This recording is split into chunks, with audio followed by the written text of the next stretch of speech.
কাকরাইলে পুলিশের বাধায় ব্যারিকেডের সামনে ইশরাক সমর্থকদের অবস্থান, পেছালো শপথ না পড়ানোর রিটের আদেশ।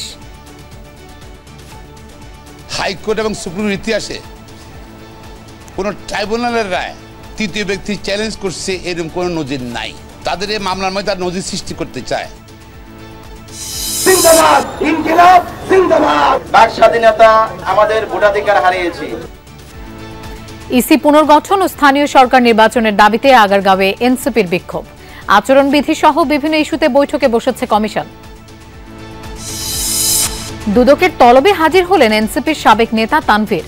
স্বাস্থ্য উপদেষ্টার সাবেক বর্তমান দুই ব্যক্তিগত কর্মকর্তাকে জিজ্ঞাসাবাদ।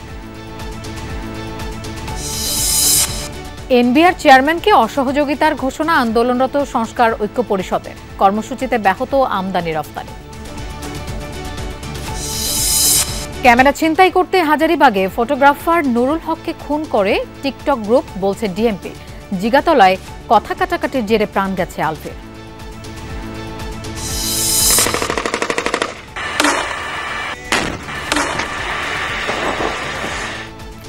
গাজায় ইসরায়েলি তাণ্ডবে আজও কমপক্ষে ৩৮ ফিলিস্তিনের মৃত্যু।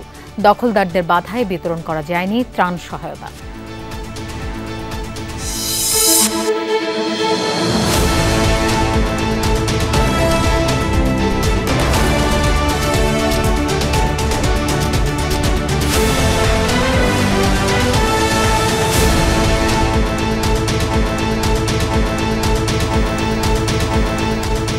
শুভেচ্ছা, আমন্ত্রণ দুপুরে বাংলাদেশের আয়োজনে। আপনাদের সঙ্গে থাকছি আমি মৌসুমী আহমেদ লোপা। এতক্ষণ শিরোনাম দেখছিলেন।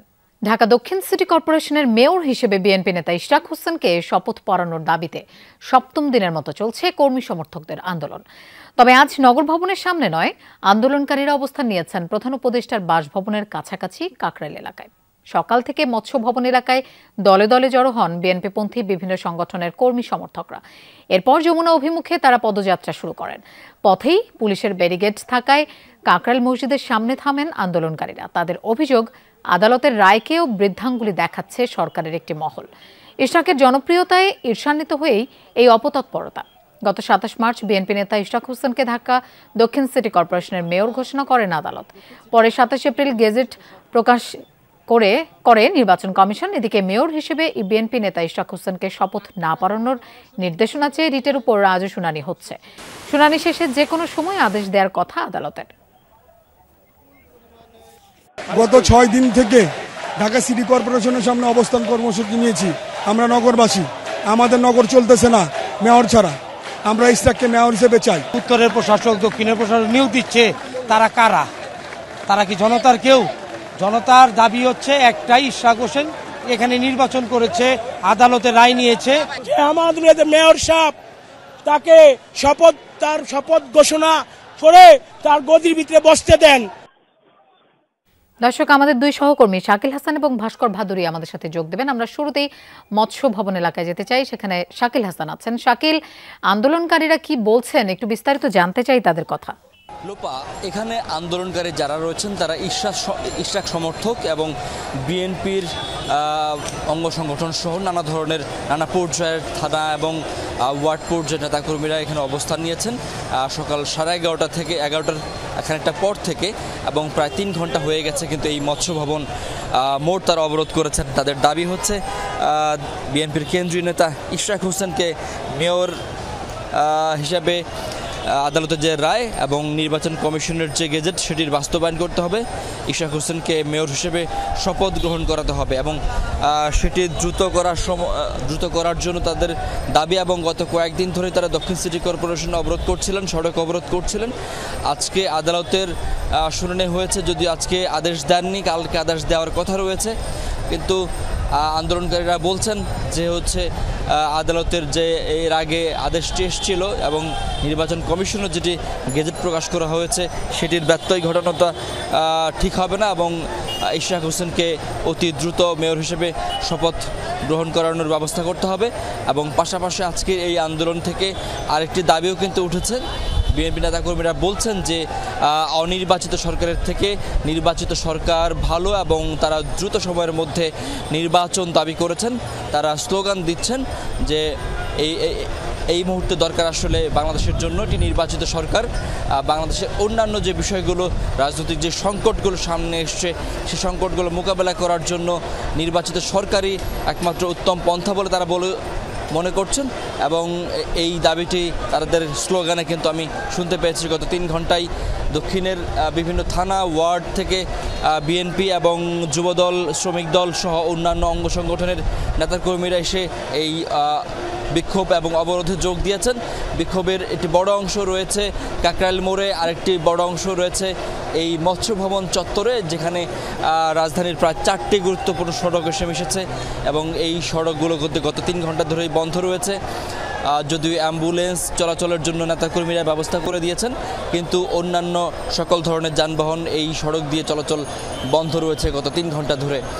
যদিও এর প্রভাবও পড়েছে, কিন্তু নেতাকর্মীরা বলছেন সাধারণ মানুষের অধিকার এবং এই জনতার রায় বাস্তবায়ন করার জন্য তারা ইশরাক হোসেনকে মেয়র পদে শপথ গ্রহণ করানোর জন্য তাদের যে আন্দোলন, সেটি আদতে জনগণের আন্দোলন এবং এই আন্দোলনে সফল হলেই তারা কেবল ঘরে ফিরবেন, নইলে তারা আসলে ঘরে ফিরবেন না। এবং তাদের যে আরেকটি দাবি রয়েছে যে নির্বাচিত সরকার প্রতিষ্ঠিত করতে হলে অতি দ্রুত নির্বাচন দরকার, সেই দাবিও তারা আদায় করে ছাড়বেন বলছেন। লোপা। শাকিল, আপনাকে ধন্যবাদ আমাদের সাথে যোগ দেওয়ার জন্য। দর্শক, আমরা এবার ভাস্কর ভাদুরীর কাছে যেতে চাই। কাকরাইলে আছেন তিনি। ভাস্কর, কাকরাইলের কি অবস্থা দেখছেন? যান চলাচলের কি অবস্থা? কারণ মৎস্য ভবন এলাকায় শাকিল বলছিলেন যে 3 ঘন্টা ধরে সেখানে রাস্তা বন্ধ।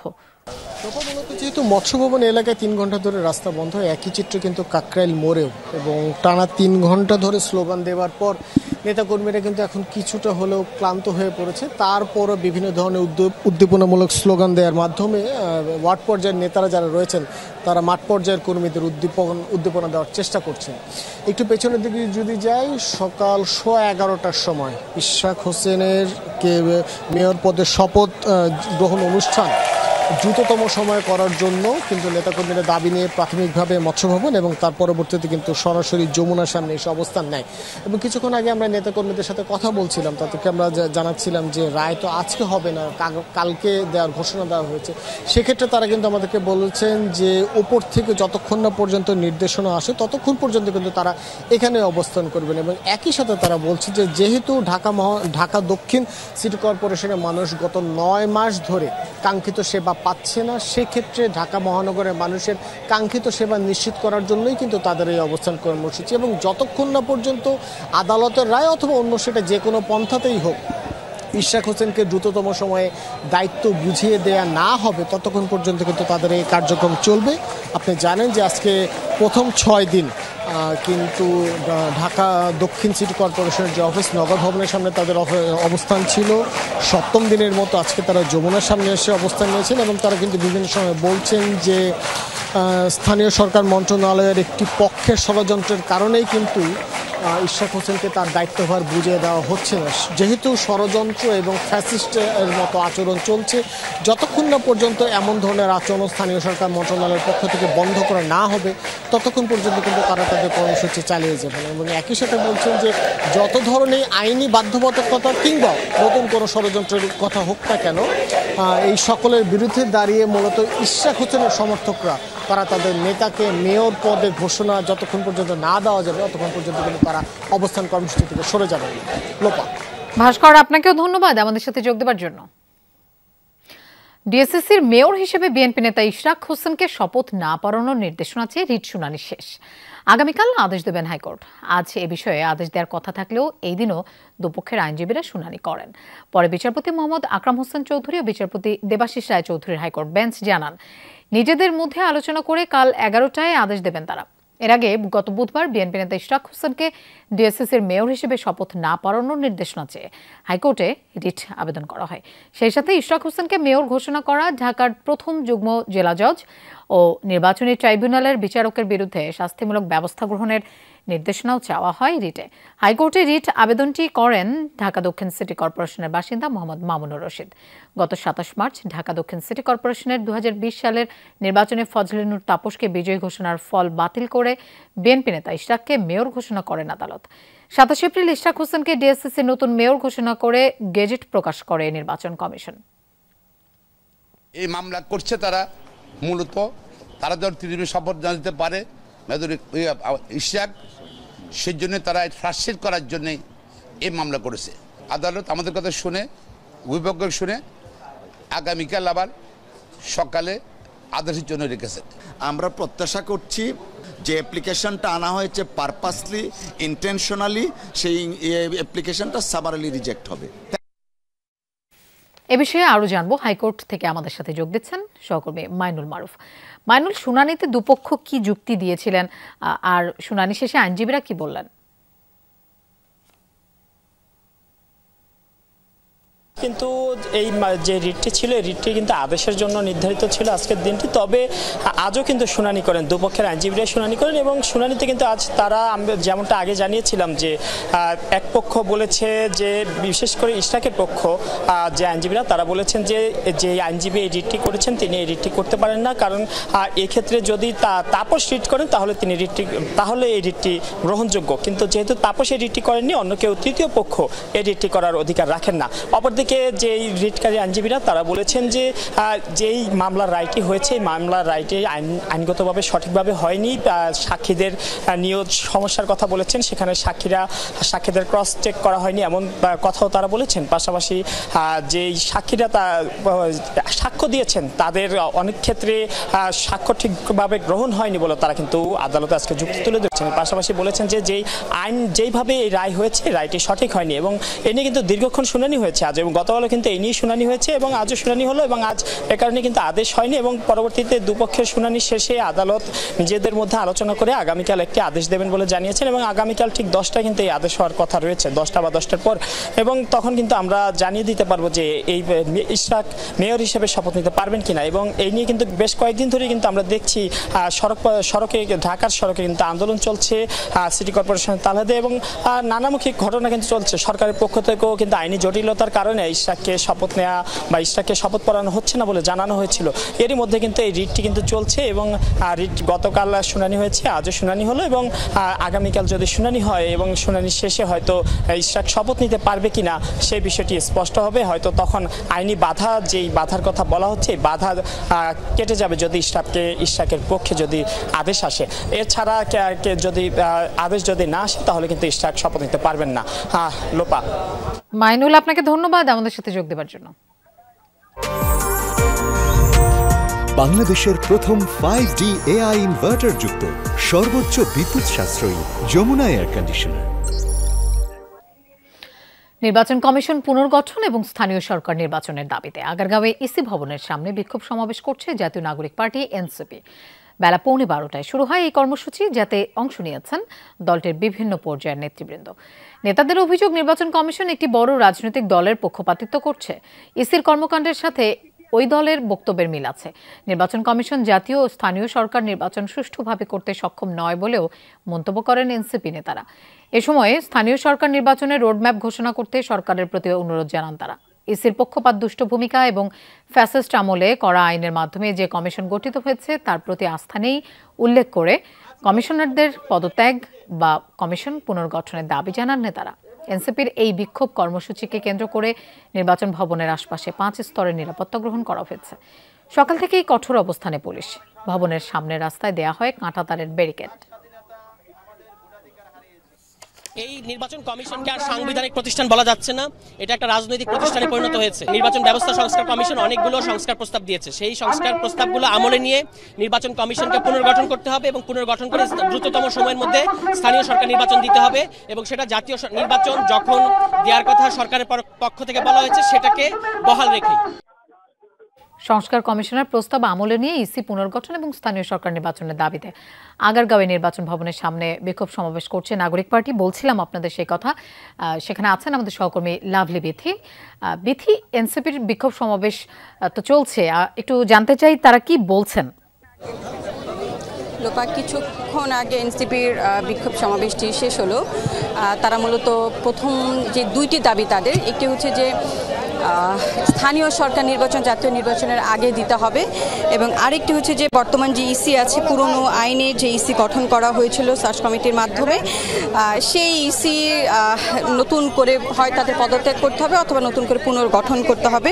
এবং এই দুটি বিষয়কে তারা বেশি গুরুত্ব দিচ্ছে এবং বলছে যে তাদের যে অভিযোগ যে ইসি আসলে এতক্ষণ বলে আসলে যে বড় একটি রাজনৈতিক দল, কিন্তু দলের সদস্য সচিব পাটোয়ারি সে বলছিলেন যে ইসি বর্তমানে বিএনপির দলীয় মুখপাত্র হিসেবে কাজ করছে। বিএনপি যেভাবে কথা বলছে তার সুরই, তার কর্মকাণ্ডই ইলেকশন কমিশনের কর্মকাণ্ডের মধ্যে বিগত কয়েক মাসের কর্মকাণ্ডে তারা প্রমাণ পেয়েছে। তারা বলছে যে জাতীয় নির্বাচনের আগে স্থানীয় নির্বাচন অবশ্যই দিতে হবে। তার কারণ হচ্ছে স্থানীয় নির্বাচনে সাধারণ নাগরিকরা যেমন দুর্ভোগ পোহাচ্ছে, ঠিক তেমনি হচ্ছে জাতীয় নির্বাচন যেহেতু বড় একটি নির্বাচন, সুতরাং সেই নির্বাচনে যে ইলেকশন কমিশন আয়োজন করবে সেই ইলেকশন সক্ষম কিনা তার একটি টেস্ট কেস হিসেবে তারা স্থানীয় সরকার নির্বাচনটি আগে চাইছেন। তবে সব মিলিয়ে বলা যায় যে এনসিপি বলছে যে যদি স্থানীয় নির্বাচন আগে দেয়া না হয় এবং ইসি পুনর্গঠন করা না হয় এবং ঐক্যমত্য কমিশনের যে রিপোর্ট এখনও যদিও শেষ হয়নি, দ্বিতীয় ধাপে আবার ঐক্যমত্য কমিশন বসবে, তারপর মতামতের ভিত্তিতে একটি জাতীয় সনদ তৈরি করা হবে, একটি রিপোর্ট করা হবে, সেই রিপোর্টের ভিত্তিতে ইলেকশন কমিশন গঠন করতে হবে, আইন সংশোধন করতে হবে, তারপর স্থানীয় সরকার নির্বাচন, এরপর জাতীয় নির্বাচনের কথা। কিন্তু জাতীয় নির্বাচনের আগে স্থানীয় নির্বাচন দিতে হবে, তা না হলে এনসিপি নির্বাচনে অংশগ্রহণ করবে না এবং অন্য কাউকে নির্বাচনে অংশগ্রহণ করতে দিবে না। এর মধ্যে একটি বিষয় তারা বলেছেন যে সরকারের এখন যে উপদেষ্টারা আছেন সেই উপদেষ্টার মধ্যে কেউ কেউ বিএনপির পক্ষ হয়ে কাজ করছে, যা আসলে কাম্য নয়। সুতরাং তারা আসলে এই আজকের বিক্ষোভ থেকে ধরতে গেলে একটা আলটিমেটামও তাদের দিয়েছেন এবং মেনশনও করেছেন আইন উপদেষ্টা, শিক্ষা উপদেষ্টা এবং অর্থ উপদেষ্টা, এই তিনজন উপদেষ্টার কথা মেনশন করেছেন যে যদি দাবি পূরণ করা না হয়, বারবার যেমন তারা বিশ্বাসঘাতকতা করেছে, তারা যে সাধারণ জনগণ যেভাবে চেয়েছে সেভাবে তারা আসলে তার বিপরীতে গিয়ে তারা কাজ করছে। এবার যদি দাবি মানা না হয় সেক্ষেত্রে এই তিন উপদেষ্টার পদত্যাগের জন্য তারা আন্দোলন করবে। তো এখন পর্যন্ত আজকের মতো এইটুকুই ছিল আন্দোলন, পরবর্তীতে নতুন কর্মসূচি তারা ঘোষণা দিবে একই দাবিতে। বিথি, আপনাকে ধন্যবাদ আমাদের সাথে যোগ দেওয়ার জন্য। নির্বাচন কমিশনের সামনে এনসিপির বিক্ষোভের যৌক্তিকতা নিয়ে প্রশ্ন তুলেছে বিএনপি। দলটির নেতা জয়নুল আবদিন ফারুক বলেছেন, কারো ইঙ্গিতে বা কোনো প্রেতাত্মার হয়ে আন্দোলনে নেমেছে এনসিপি। সকালে জাতীয় প্রেস ক্লাবে তৃণমূল নাগরিক আন্দোলন আয়োজিত সংসদ নির্বাচন বানচালের ষড়যন্ত্র শীর্ষক আলোচনার সভায় তিনি একথা বলেন। জয়নুল আবদিন ফারুক বলেন, নির্বাচন কমিশনের সামনে বিক্ষোভ প্রমাণ করে ডক্টর ইউনূসকে মানে না এনসিপি। দেশে নাটকের পর নাটক মঞ্চস্থ হচ্ছে দাবি করে তিনি বলেন, একটা গোষ্ঠী সংসদ নির্বাচন বানচালের ষড়যন্ত্র করছে, তারা শান্তিপূর্ণভাবে ডক্টর ইউনূসকে ক্ষমতা হস্তান্তরে বাধা দিচ্ছে। সরকারের উচিত ষড়যন্ত্র মোকাবেলায় দ্রুত তফসিল ঘোষণা করা।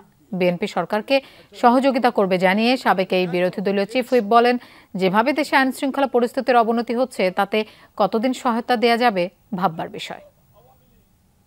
এখন এই সময় কি কারণে, কার ইঙ্গিতে, কোন প্রেতাত্মার সহযোগিতায় নির্বাচন কমিশনের সামনে বিক্ষোভ করতে যাচ্ছেন? দাবি কি আপনি পক্ষপাতিত্ব করছেন? দাবি কি আপনার সংস্কারের আগে আপনাকে নিয়োগ দেওয়া হয়েছে? তাইলে তো আপনারাই ইউনূসকে মানেন না, আপনারাই তো ইউনূসের কথা শুনেন না। তদবির বাণিজ্য সহ বিভিন্ন দুর্নীতির অভিযোগে স্বাস্থ্য উপদেষ্টার সাবেক দুই ব্যক্তিগত কর্মকর্তা এবং এনসিপির সাবেক নেতা গাজী সালাউদ্দিন তানভীরকে জিজ্ঞাসাবাদ করেছে দুদক। তবে জিজ্ঞাসাবাদ শেষে নিজেদের সম্পৃক্ততার কথা অস্বীকার করেন এনসিপির সাবেক নেতা গাজী সালাউদ্দিন তানভীর। এর আগে সকাল 10টার দিকে দুর্নীতির অভিযোগের বিষয়ে নিজেদের অবস্থান তুলে ধরতে দুদকের সেগুনবাগিচা কার্যালয়ে হাজির হন তারা। সংস্থাটির পরিচালক রফিকুজ্জামান রুমি সহ অন্যান্য কর্মকর্তারা তাদের জিজ্ঞাসাবাদ করে। এনসিপির সাবেক নেতা গাজী সালাউদ্দিন তানভীরের বিরুদ্ধে এনসিটিভি কাগজ সরবরাহে কমিশন নেয়ার অভিযোগ রয়েছে। এছাড়া ডিসি নিয়োগে তদবির সহ নানা অভিযোগ আছে এনসিপির সাবেক এই নেতার বিরুদ্ধে। অন্যদিকে স্বাস্থ্য উপদেষ্টার সাবেক ব্যক্তিগত কর্মকর্তা তুহিন ফারাবি ও ডাক্তার মাহমুদুল হাসানের তদবির বাণিজ্য, টেন্ডার বাণিজ্য সহ নানা অনিয়মের মাধ্যমে শত কোটি টাকা সম্পদ অর্জনের অভিযোগ উঠেছে। যদিও গতকাল মঙ্গলবার স্বাস্থ্য উপদেষ্টার সাবেক দুই ব্যক্তিগত কর্মকর্তার নির্ধারিত তলবের দিন ছিল। অভিযোগগুলো সম্পূর্ণ অসত্য এবং ভিত্তিহীন। আর যদি সামান্যতম এর মধ্যে কোনো ইনভলভমেন্ট আমার থাকে তাহলে আইনগত ব্যবস্থা নিক সরকার, আমি সেটাকে সহযোগিতা করব। প্রয়োজনে জেলে যেতে হলে যাব, কিন্তু সেটা সত্য প্রমাণিত হয়ে আসতে হবে। বাণিজ্য মন্ত্রণালয়ে কোরবানি সম্পর্কিত বিষয়াদির সুষ্ঠু ব্যবস্থাপনা নিশ্চিতকরণ কমিটির প্রথম সভা শেষে ব্রিফ করছেন বাণিজ্য উপদেষ্টা শেখ বশিরউদ্দিন। আমরা সরাসরি চলে যাচ্ছি সেখানে। যে আমরা যদি উপযুক্ত ব্যবস্থাপনার জন্য যে ধরনের প্রাসঙ্গিক পদক্ষেপগুলো আমাদের নেওয়া দরকার আছে, এই পদক্ষেপগুলো নিয়ে আমরা বিশদ আলোচনা করে আমরা সিদ্ধান্ত গ্রহণ করেছি এবং আমাদের প্রয়োজনে আমাদের যদি বাজার ব্যবস্থাপনার উদ্দেশ্যে মূল্য নিশ্চিতকরণের উদ্দেশ্যে যদি মনে হয় যে কাঁচা চামড়া সরাসরি রপ্তানি করে দেওয়ারও যদি প্রয়োজন হয় আমরা করে দিব, কিন্তু আমরা কোনোভাবেই চাই না। সরকার মাননীয় প্রধান উপদেষ্টা ব্যক্তিগতভাবে আমাদেরকে নির্দেশ দিয়েছেন যেন আমরা চামড়ার উপযুক্ত মূল্য নিশ্চিত করতে পারি, যদিও তা বাজার ব্যবস্থার উপরেই নির্ভর করে, বাট আমাদের সকলের সামগ্রিক প্রচেষ্টা যে উপযুক্ত মূল্য নির্দিষ্টকরণ। আমি এখন মৎস্য পশু সম্পদ মন্ত্রণালয়ের উপদেষ্টা প্রাণী সম্পদ উপদেষ্টা মহোদয়কে ওনার বক্তব্য দেওয়ার জন্য অনুরোধ করব। দর্শক, সচিবালয়ে এতক্ষণ কথা বলছিলেন বাণিজ্য উপদেষ্টা শেখ বশিরউদ্দিন। আমরা সরাসরি সেখানে ছিলাম। এনবিআর চেয়ারম্যানের সাথে লাগাতার অসহযোগ কর্মসূচি শুরু করেছে এনবিআর সংস্কার ঐক্য পরিষদ। দুপুর 1টার দিকে সংবাদ সম্মেলনে 4 দিনের কর্মসূচি ঘোষণা করা হয়। আগামী সোমবার থেকে ট্যাক্স, কাস্টমস ও ভ্যাট বিভাগে পূর্ণাঙ্গ কর্মবিরতি পালন করবেন কর্মকর্তা কর্মচারীরা। আন্তর্জাতিক যাত্রী সেবা কার্যক্রম এই কর্মসূচির আওতার বাইরে থাকবে। সংবাদ সম্মেলনে ঐক্য পরিষদের নেতারা এনবিআর চেয়ারম্যানের অপসারণের দাবি জানান। বলেন, 4 দফা দাবি আদায়ে আগামীকাল প্রধান উপদেষ্টা বরাবর স্মারকলিপি প্রদান করা হবে। এর পাশাপাশি স্ব দফতরে অবস্থান কর্মসূচি পালন করবেন। শনিবার এলসি স্টেশন ও কাস্টমস হাউস ছাড়া সকল রাজস্ব অফিসে কর্মবিরতি চলবে। সকালে শুল্ক ও কর কর্মকর্তা কর্মচারীদের অবস্থান কর্মসূচি চলছে। সকাল 9টা থেকে আয়কর, কাস্টমস ও ভ্যাট বিভাগের কর্মকর্তা কর্মচারীরা জাতীয় রাজস্ব বোর্ডের নিচতলায় অবস্থান নিয়েছে। ঢাকার বাইরের কর্মকর্তা কর্মচারীরা নিজ নিজ দফতরে অবস্থান কর্মসূচি পালন করছেন। এতে সেবা গ্রহীতারা বিড়ম্বনায় পড়েছেন।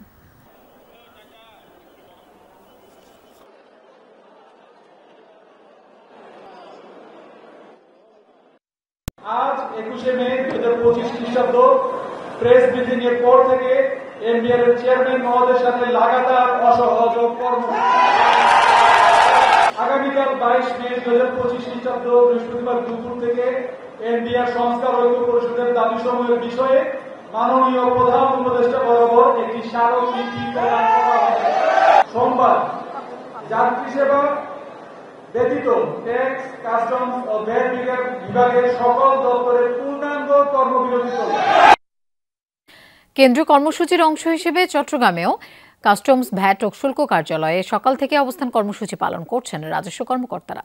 এর আগে 5 দিনের কলম বিরতির পর গতকাল ফের রাজস্ব কার্যক্রম সচল হলেও আজ থেকে আবারও নতুন কর্মসূচিতে স্থবির চট্টগ্রাম কাস্টমস হাউস। ব্যাহত হচ্ছে আমদানি রপ্তানি কার্যক্রম। কাজ করা থেকে বিরত রয়েছেন রাজস্ব ও শুল্ক কর্মকর্তারা। পুরো কাস্টমস হাউস ফাঁকা, নেই প্রতিদিনের ব্যস্ততা। কর্মবিরতির কারণে ভোগান্তিতে পড়েছেন সেবাগ্রহীতারা। আমদানি রপ্তানি কার্যক্রমে ব্যাঘাত ঘটায় অনেকেই হতাশা প্রকাশ করেছেন। বারবার এমন আন্দোলন কর্মসূচিতে বেগ পেতে হচ্ছে আমদানিকারকদের। তৈরি হচ্ছে শুল্কায়নে ধীরগতি, যার প্রভাব পড়ছে বন্দরে।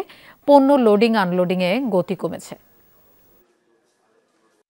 আমি সকালে আসছি যে আমার 8টা ডকুমেন্ট আমি আজকে অ্যাসেসমেন্ট কমপ্লিট করবার কি, কিন্তু আয়সা দেখি যে কলম বিরতি। গতকালকে তো আমরা কাজ করে গেছি, তো এই অবস্থা চলতে থাকলে তো দেশের রেভিনিউ আসবে না, তারপর আমাদের আমদানি রপ্তানি ব্যাঘাত ঘটবে। যে কাজগুলি নর্মালি আমরা করে যাই, ফাইল হইলে সে কাজের পিছনে আমাদের চলে যায় 2 দিন মিনিমাম। তা এই পণ্যগুলির মনে করেন যে আপনার আমি যে পণ্যটা সার করি সেটার মধ্যে 4 গুণ ড্যামারেজ চলে। সকাল থেকেই আখাউড়া স্থলবন্দর দিয়ে ভারতে মাছ রপ্তানি বন্ধ রেখেছেন ব্যবসায়ীরা।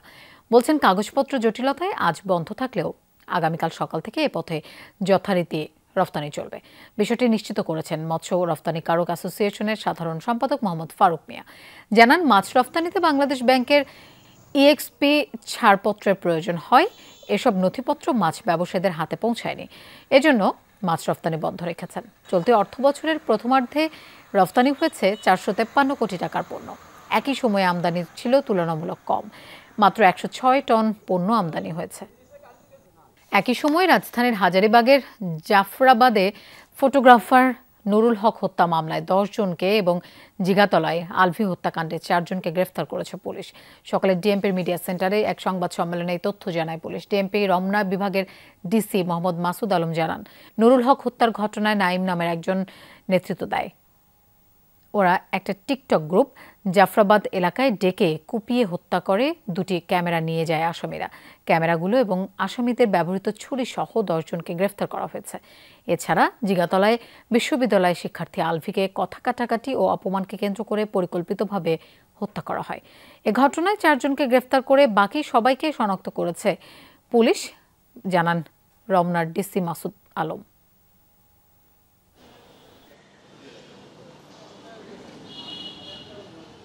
মোবাইল দিয়ে টিকটক করলে সেই মোবাইলে রেজুলেশন ভালো থাকে না বা ভিডিওগুলো এত পরিষ্কার থাকে না বা ওগুলো কাটতেই হয় না, এরকম একটা চিন্তা ভাবনা থেকে তারা মনে করে যে তাদের জন্য একটা ভালো ক্যামেরা দরকার। এই ডিএসএলআর ক্যামেরা এখান থেকে তাদের মাথায় আসে যে ডিএসএলআর ক্যামেরা সংগ্রহ করতে হবে যেভাবে হোক। তার কাছে যে ক্যামেরাগুলো ছিনতাই করার চেষ্টা করে, মানে নেওয়ার চেষ্টা করে, তখনই নুরুল হককে মাথায়, ঘাড়ে, হাতে, বুকে এগুলো বিভিন্ন জায়গায় স্ট্যাবিং করে তারা কিন্তু পালিয়ে যায়। মানবিক করিডোর ও রোহিঙ্গা ইস্যু নিয়ে রাজধানীর ফরেন সার্ভিস একাডেমিতে ব্রিফ করছেন জাতীয় নিরাপত্তা উপদেষ্টা ডক্টর খলিলুর রহমান। আমরা সরাসরি সেখানে চলে যাচ্ছি। যে এই সমস্যার সমাধান কেবলমাত্র মিয়ানমারে রোহিঙ্গাদের প্রত্যাবাসন। তৃতীয় যে কাজটি আমাদের সামনে ছিল সেটা হচ্ছে প্রত্যাবাসনের প্রথম যে পদক্ষেপ, মানে কারা ফেরত যাবেন সেটা, সেই সম্পর্কে একটা মায়ানমার সরকারের থেকে সিদ্ধান্ত নিয়ে আসা। 2017 সালে বাংলাদেশের সঙ্গে মায়ানমারের একটি চুক্তি স্বাক্ষরিত হয় এবং তারপর আমরা 8 লক্ষ রোহিঙ্গাদের নাম কয়েক দফায় মায়ানমার সরকারের কাছে পাঠাই ভেরিফিকেশনের জন্য। গত 8 বছর ধরে এই ভেরিফিকেশনের ব্যাপারে কোনো অগ্রগতি আমরা দেখতে পাইনি। গত ফেব্রুয়ারিতে মায়ানমার জান্তা প্রধানের স্পেশাল এনভয়, তার সঙ্গে আমার দ্বিপাক্ষিক বৈঠক হয় এবং তাতে তারা প্রথমবারের মতো ইঙ্গিত করেন যে এই 8 লক্ষ রোহিঙ্গাদের মধ্যে 2.5 লক্ষের ভেরিফিকেশনের কাজ তারা সম্পন্ন করেছেন এবং এর মধ্যে 1,80,000 তারা প্রত্যাবাসনযোগ্য হিসেবে নির্ণীত করেছেন। আর বাকি 70,000-এর সমস্যা ছিল ছবি এবং কিছু তথ্য নিয়ে, সেগুলো তারা আমাদের সঙ্গে বসে নিরসন করবেন। এই সিদ্ধান্তটি বিমস্টেক বৈঠকের গত মাসে আমি এবং মিয়ানমারের উপপ্রধানমন্ত্রী এবং পররাষ্ট্রমন্ত্রী যৌথভাবে এটা আমরা অ্যানাউন্স করি। এর ফলে আমরা প্রত্যাবাসনযোগ্য রোহিঙ্গাদের প্রথম তালিকা লাভ করি। সুতরাং আমরা 3টা কাজ গত 7-8 মাসে সম্পন্ন করেছি, যেটা আগের 7 বছরে হয়নি। এগুলো ছিল প্রত্যাবাসনের জন্য অত্যন্ত জরুরি কাজ। এরপর হচ্ছে প্রত্যাবাসন প্রক্রিয়া, আপনি কিভাবে পাঠাবেন এবং সেখানে আপনাকে যে বাস্তবতাটা আমরা মুখোমুখি হয়েছে সেটা বিচার করতে হবে। সেটা হচ্ছে মায়ানমার সরকারের দখলে প্রায় 90% রাখাইন আর নেই। এটার অধিকার নিয়ে নিয়েছেন আরাকান আর্মি এবং আরাকান আর্মি এবং সেই সাথে মায়ানমার সরকারের সঙ্গে আলোচনা করে এই প্রত্যাবাসন প্রক্রিয়া শুরু করা সম্ভব। সেই আলোচনা আমরা একই সমান্তরালে চালু করেছি, আলোচনা চলছে। আমাদেরকে আরাকান আর্মি সুস্পষ্টভাবে বলেছে যে রোহিঙ্গাদের ফেরত নেওয়াটা তাদের একটা প্রিন্সিপাল পজিশন। একই কথা আমাদেরকে মায়ানমার সরকারও উল্লেখ করেছেন। যে কথাটি আমাদেরকে আরাকান আর্মি বলেছে তা হলো পরিস্থিতি অনুকূল হলে তারা এই প্রত্যাবাসনের উদ্যোগ নেবেন। আপনারা জানেন আরাকানের যুদ্ধাবস্থা এখনও নিরসন হয়নি এবং এই বিষয়ে আমরা দুপক্ষের সঙ্গে কথা বলেছি এবং আমরা কিছু অগ্রগতি অর্জন করেছি। একই সঙ্গে আমরা দেখেছি মায়ানমারে বিশেষ করে রাখাইন অঞ্চলে এক ব্যাপক খাদ্যাভাব, ওষুধের অভাব এবং ইউএনডিপি রিপোর্ট অনুযায়ী সেখানে এক ধরনের মানবিক সংকট, ভয়াবহ মানবিক সংকট দেখা দিয়েছে। আমাদের একটা আশঙ্কা হচ্ছে এই অবস্থাতে খাবার না পেয়ে, ওষুধ না পেয়ে লোকজন চলে আসতে পারে, বিশেষ করে রোহিঙ্গারা যারা সবচেয়ে ভালনারেবল অবস্থায় আছেন, তাদেরই আবার চলে আসার প্রবণতা বেশি হতে পারে। আমরা ইতিমধ্যে 12 লক্ষ রোহিঙ্গার ভার বহন করছি প্রায় 8 বছর ধরে। আমরা আমাদের সীমার বাইরে চলে এসেছি, আমার এই ভার ধারণের যে সীমা তার বাইরে চলে এসেছি এবং অতিরিক্ত কোনো শরণার্থী অ্যাকসেপ্ট করা আমাদের জন্য সম্ভব নয় এবং আমরা সেটা করতে চাই না। দ্বিতীয়ত, খাদ্য সংকটে রাখাইন সম্প্রদায়ের লোকজন বিভিন্ন সময়ে আমাদের সীমান্তে এসে খাদ্য এবং ঔষধের সহায়তা চেয়েছেন এবং তারা যদি আসা শুরু করেন তাহলে তো বিরাট এক সংখ্যায় নতুন ধরনের শরণার্থীর মুখোমুখি আমাদের হতে হবে। আমরা সেটা অ্যাভয়েড করতে চাচ্ছি।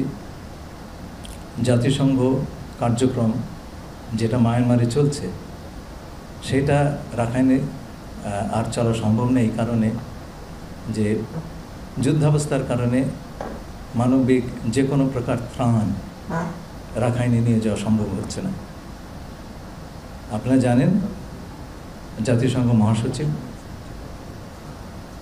গত মার্চ মাসে বাংলাদেশে এসে আমাদেরকে বললেন যে আমরা রাখাইনে ত্রাণ সাহায্য দিতে পারি কিনা। আমরা বিষয়টি বিবেচনা করছি, কিন্তু এতে বেশ কিছু আবশ্যকতা আছে। প্রথম কথা হচ্ছে যে যেগুলো জাতিসংঘের তরফ থেকে আরাকান আর্মিকে জানানো হয়েছে যে এই সাহায্য বা সহযোগিতা এটা প্রাপ্তির ব্যাপারে বা বিতরণের ব্যাপারে কোনো ধরনের প্রতিবন্ধকতা সৃষ্টি করা যাবে না। এটা নন ডিসক্রিমিনেটরি, তার মানে কাউকে এর থেকে বঞ্চিত করা যাবে না। There will be no weaponisation of aid, এটা কোনো যুদ্ধের কাজে ব্যবহার করা যাবে না। আর আমাদের তরফ থেকে আমাদের শঙ্কা হচ্ছে এই যে আরাকানে যে নতুন যে administrative, political and security arrangement তৈরি হচ্ছে, আমরা তাতে রোহিঙ্গাদের অংশগ্রহণের চিহ্ন দেখছি না। আমরা আরাকান আর্মিকে সরাসরি বলে দিয়েছি যে এখন যে অবস্থা আছে, যে ছবিটা আমরা দেখছি আরাকান প্রশাসনের, সেটা হচ্ছে এথনিক ক্লিনজিং হয়ে গেলে যা হতো। আমরা কোনো ধরনের এথনিক ক্লিনজিং আমরা সহ্য করব না। তারা যদি এক্সক্লুসিভলি রাখাইনদের নিয়ে মানে রাজ্য পরিচালনা করতে চায়, তাহলে সেটা হবে একটা অ্যাপারথাইড রাষ্ট্র, সেটা আমরা মেনে নিতে পারি না। তাদেরকে এই কথাগুলো বলা হয়েছে, আমরা আশা করছি যে তারা এর সদুত্তর দেবে। আমরা অতীতের যে কোনো সময়ের তুলনায় বর্তমানে সেনা, নৌ ও বিমান বাহিনীর সম্পর্ক অত্যন্ত সুদৃঢ়। এই সুসম্পর্ক ধরে রেখে আগামীর চ্যালেঞ্জ মোকাবেলা করার জন্য সবার প্রতি আহ্বান জানান নৌবাহিনীর প্রধান অ্যাডমিরাল এম নাজমুল হাসান। সকালে বাংলাদেশ বিমান বাহিনী একাডেমিতে অনুষ্ঠিত গ্রীষ্মকালীন রাষ্ট্রপতি কুচকাওয়াজ 2025-এ একথা বলেন তিনি। বলেন, জুলাই অভ্যুত্থানে দেশের শৃঙ্খলা ফেরাতে যৌথ বাহিনীর সাথে বিমান বাহিনীর সদস্যরা অবদান রেখেছে। এছাড়াও বিমান বাহিনীর প্রশিক্ষণ, বিমান ও সিমুলেটেড উন্নত করা হয়েছে, সেজন্য বিদেশিরা এসে প্রশিক্ষণ নিচ্ছে। জানান, শান্তিরক্ষা মিশনেও ভূমিকা পালন করছে বাহিনীটি। অনুষ্ঠানে তিনি নবীন অফিসারদের মাঝে ট্রফি বিতরণ করেন এবং ব্যাজ পরিয়ে দেন। 86তম বাফা কোর্স এবং ডিরেক্ট এন্ট্রি 2025 আলফা কোর্সের 45 জন ক্যাডেট এতে কমিশন প্রাপ্ত হয়েছেন। অনুষ্ঠানে সামরিক ও বেসামরিক উচ্চপদস্থ কর্মকর্তাগণ, বিভিন্ন দেশের সামরিক অ্যাটাশেগণ এবং সদ্য কমিশন প্রাপ্ত কর্মকর্তাদের অভিভাবক সময়ের তুলনায় বর্তমানে সেনা, নৌ ও বিমান বাহিনীর মধ্যকার স্পিরিট অফ জয়েন্টনেস এবং পারস্পরিক সুসম্পর্ক অত্যন্ত সুদৃঢ়। বর্তমানে সশস্ত্র বাহিনীর মাঝে বিদ্যমান এই সুসম্পর্ক বজায় রেখে আগামী দিনের যে কোনো চ্যালেঞ্জ মোকাবেলায় সেনা, নৌ ও বিমান বাহিনীকে আরো আধুনিক এবং সক্ষম বাহিনী হিসেবে গড়ে তুলতে আমরা বদ্ধপরিকর। গাজায় ইসরায়েলি তাণ্ডবে বুধবার আরও কমপক্ষে 42 ফিলিস্তিনির মৃত্যু হয়েছে। ভোর থেকে দক্ষিণাঞ্চলে ব্যাপক আগ্রাসন চালাচ্ছে ইসরায়েলি সেনারা। গুড়িয়ে দেয়া হচ্ছে খান ইউনিসের বাড়িঘর। শহরটির 20টিরও বেশি বাড়িতে ভয়াবহ হামলা চালিয়েছে আইডিএফ। এর আগে মঙ্গলবার তেল আবিবের বর্বরতায় নিহত হন কমপক্ষে 98 ফিলিস্তিনি। অবরুদ্ধ গাজায় ত্রাণ প্রবেশ করতে না পারায় খাবার, চিকিৎসার অভাবেও প্রাণ যাচ্ছে ফিলিস্তিনিদের। জাতিসংঘের দাবি, 2 মার্চের পর অপুষ্টি ও ওষুধের অভাবে মৃত্যু হয়েছে কমপক্ষে 326 জনের। এই পরিস্থিতিতে আগ্রাসনের পরিধি বাড়ানোর হুঁশিয়ারি দিয়েছে ইসরায়েল।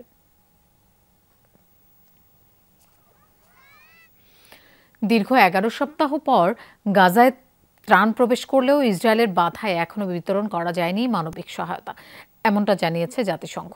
অভিযোগ, নেতানিয়াহু প্রশাসন অনুমতি না দেয় সীমান্ত থেকে গুদাম এবং সরবরাহস্থলে পাঠানো যায়নি ত্রাণ সামগ্রী। ঘণ্টার পর ঘণ্টা সেগুলো কেরেম শ্যালম ক্রসিংয়ে পড়ে আছে। এর আগে প্রায় 3 মাস পর 9টি ত্রাণবাহী ট্রাক প্রবেশ করে অবরুদ্ধ উপত্যকায়, যা প্রয়োজনের তুলনায় মাত্র 1%। পরে চাপের মুখে গড়ে প্রতিদিন 100টি ত্রাণবাহী ট্রাক প্রবেশের অনুমতি দেয় তেল আবিব, যেখানে উপত্যকাটির জন্য দিন প্রতি গড়ে অন্তত 500টি ট্রাক প্রয়োজন। Today, we are sending in for the Israeli green light to access the Kerem Shalom. জাতিসংঘের দল কেরেম শ্যালম ক্রসিং এ প্রবেশ করে। ইসরায়েলের সবুজ সংকেতের অপেক্ষায় ছিলাম আমরা। দুর্ভাগ্যবশত তারা সেখান থেকে ত্রাণ সামগ্রীগুলো উপত্যকায় নিতে পারেনি। স্পষ্ট করে বললে গাজায় আরো ত্রাণ সরবরাহ এসেছে, কিন্তু সেসব শরণার্থী শিবিরগুলোয় পৌঁছাতে পারছি না। দর্শক, এই ছিল দুপুরে বাংলাদেশের আয়োজনে। এতক্ষণ সাথে থাকার জন্য ধন্যবাদ সবাইকে।